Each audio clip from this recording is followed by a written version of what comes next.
میں آپ سے یہ جاننا چاہوں گا کہ وہ کون سی ایسی چیزیں ہوتی ہیں جو کسی اسکول کو ناکام بناتی ہیں یا کسی اسکول کو کامیاب بناتی ہیں؟ تو اس حوالے سے تھوڑا سا بتائیں ناظرین کو۔ احمد بھائی، میں کامیابی سے پہلے یہ چاہوں گا کہ آپ کو یہ بتاؤں کہ اسکولوں کی ناکامی کے اسباب کیا ہیں۔ صحیح ہے، کیونکہ ہمیں جب تک یہ نہیں پتہ چلتا کہ ہم کہاں کس جگہ جا کے ناکام ہو رہے ہیں، کن وجوہات کی بنا پہ ہمیں کامیابی حاصل نہیں ہو پا رہی، تو ان چیزوں کو سمجھنا اور دیکھنا بہت ضروری ہے۔ ہاں بالکل، ناکامی کو جاننا جو ہے وہ ضروری ہے۔ ایک عربی کا مجھے وہ بھی یاد آ گیا، ایک قول جسے ہم کہتے ہیں، ٹھیک ہے نا، وہ کہا جاتا ہے کہ الاشیاء تعرف باضدادها، یعنی جو چیزیں ہوتی ہیں نا وہ اپنی ضدوں سے اچھی طرح پہچانی جاتی ہیں۔ یعنی رات کی پہچان اچھی طرح اسی وقت ہوگی جب آپ کے سامنے دن بھی ہوگا، روشنی کی پہچان اچھی طرح اسی ہوگی جب آپ کے سامنے اندھیرا بھی ہوگا۔ تو یقیناً کامیابی کی پہچان اچھی طرح اسی وقت ہوگی جب ہمارے سامنے ناکامی کے بھی اسباب جو ہے وہ واضح آئیں گے۔ تو بالکل ناکامی کے بارے میں آپ بتائیں کہ ناکام کیسے ہوتا ہے اسکول؟ ہاں، یہ ہمارے لیے بہت ضروری ہے کہ جب ہم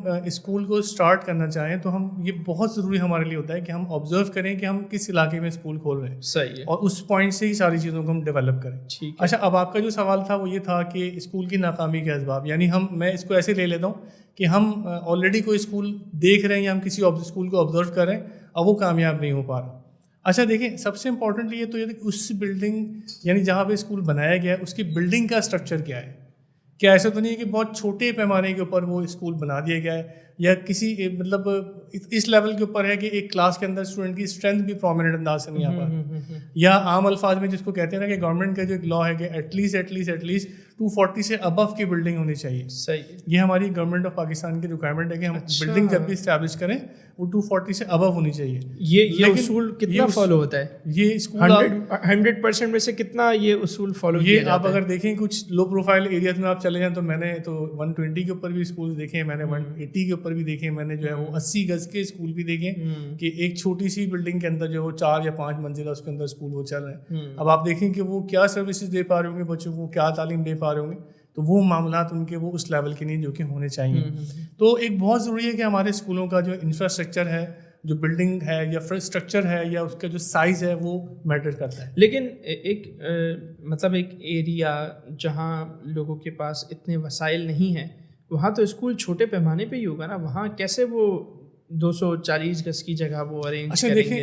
اب ظاہر سی بات ہے 240 گز کی جگہ ارینج کرنے جائیں گے تو ایکسپینسز بڑھیں گے، اور وہ لوگ کیسے انگیج؟ دیکھیں احمد بھائی، اس کو اس طرح سے کنیکٹ کرتے ہیں کہ ہم نے تو ایک پہلا اسباب دیکھا کہ بلڈنگ چھوٹی ہے۔ ہاں، اس چھوٹی بلڈنگ کے اندر ڈیفینیٹلی اگر 120 کی 4 منزلہ بھی بلڈنگ ہے تو اگر اس کے پاس مثال دے رہا ہوں کہ 150 سے زیادہ کی اسٹرینتھ ہے تو کلاسوں کے اندر بچوں کے ساتھ جو ظلم ہو رہا ہے وہ ٹھوسے ہوئے ہوں گے بالکل۔ اب جب وہ ڈیفینیٹلی چھوٹے چھوٹے رومس کے اندر 15 سے 20 بچے بیٹھے ہوں گے تو بہت سارے مسائل وہاں سے جنریٹ ہونا شروع ہوں گے۔ پھر ڈیفینیٹلی جب اسٹوڈنٹس کی اسٹرینتھ زیادہ ہوگی تو اور معاملات بڑھنا شروع ہوں گے، یعنی سفوکیشن کے ایشوز ہیں، لائٹ کے ایشوز ہیں، اور اسی طرح کے اور معاملات۔ اور جو چھوٹے علاقے ہیں وہاں اور ڈفرینٹ اور جو سٹی ایڈمنسٹریشن کی طرف کی چیزیں ہوتی ہیں جیسے بجلی ہو گئی، گیس ہو گئی، یا اس طرح کی اور جو چیزیں ہوتی ہیں وہ اویلیبل ہونا ان کا ویسے ہی مشکل ہوتا ہے۔ تو ڈیفینیٹلی وہ ساری سروسز جو کہ ان کو ملنی چاہیے وہ نہیں مل پاتی۔ سب سے پہلے ہم نے دیکھا کہ انفراسٹرکچر، اس کے بعد جب وہ انفراسٹرکچر چھوٹے علاقے میں جب اسکول ایک اسٹارٹ کیا جائے گا چھوٹے ریسورسز کے ساتھ، تو سب سے بڑا جو اس کا ایک ایشو ہوگا وہ ہوگا بجٹ۔ ڈیفینیٹلی چھوٹے علاقوں میں اس کو فیس وہ نہیں مل پائے گی جو کہ اس کو ملنی چاہیے، اور نہ اچھی فیس نہ مل سکنے کی صورت میں وہ اپنے ایکسپینسز یا بجٹ کو میٹ آؤٹ نہیں کر سکے گا۔ اب جب ایکسپینسز اور بجٹ کو میٹ آؤٹ نہیں کر سکے گا تو سب سے بڑا ڈرا بیک یہ آئے گا کہ وہ اچھی ٹیچرس کو ریکروٹ نہیں کر پائے گا۔ تو اچھی ٹیچر جب ریکروٹ نہیں ہوں گی تو آپ کو یہ پتہ ہے کہ جو ٹیچرس آ رہی ہوں گی یا تو میٹرک پاس ہوں گی یا شاید انڈر میٹرک ہوں یا گریجویٹ بھی شاید نہ ہوں، انٹرویو انہوں نے شاید اسی طرح سے کیا ہو۔ تو ڈیفینیٹلی جب وہ ٹیچرس اس سسٹم کے اندر آ کے پڑھانا شروع کریں گی تو ان کا وہ امپیکٹ نہیں ہوگا جو کہ ہم چاہتے ہیں۔ اب جب سب چیزیں دیکھ لیں گے تو اب ایک امپورٹنٹ سیگمنٹ یہ آئے گا کہ ان تمام چیزوں سے بالا تر جب وہ اسکول کھولا جا رہا ہوگا تو کیا اس چیز کا خیال رکھا جائے گا کہ کریکولم جو ہے وہ اس علاقے کے اسٹوڈنٹس کی نیڈ کے اوپر پورا اترتا ہو۔ یہ بہت ضروری ہوتا ہے کہ جب ہم ایک کریکولم کو سیٹ کرنا شروع کریں تو اسٹوڈنٹس کے لرننگ آؤٹ کمس کو خیال رکھیں، یعنی اس چیز کا ہم ذہن میں رکھیں کہ جو چیزیں ہم کرانا چاہتے ہیں اپنے سسٹم کے اندر کیا وہ ہمارے اسٹوڈنٹس کے لیے بہتر ہے، بینیفیشیل ہے۔ اگر وہ اس لیول کا نہیں ہے کریکولم جو کہ اسٹینڈرڈ کے اوپر آ رہا ہوگا تو ڈیفینیٹلی ہمیں لرننگ آؤٹ کمس نہیں ملیں گے، ہمیں وہ رزلٹ نہیں ملے گا جو کہ ہم ایکسپیکٹ کر رہے ہیں، اور وہ سمجھے کہ ایک ناکام اسکول ہی تصور کیا جائے گا.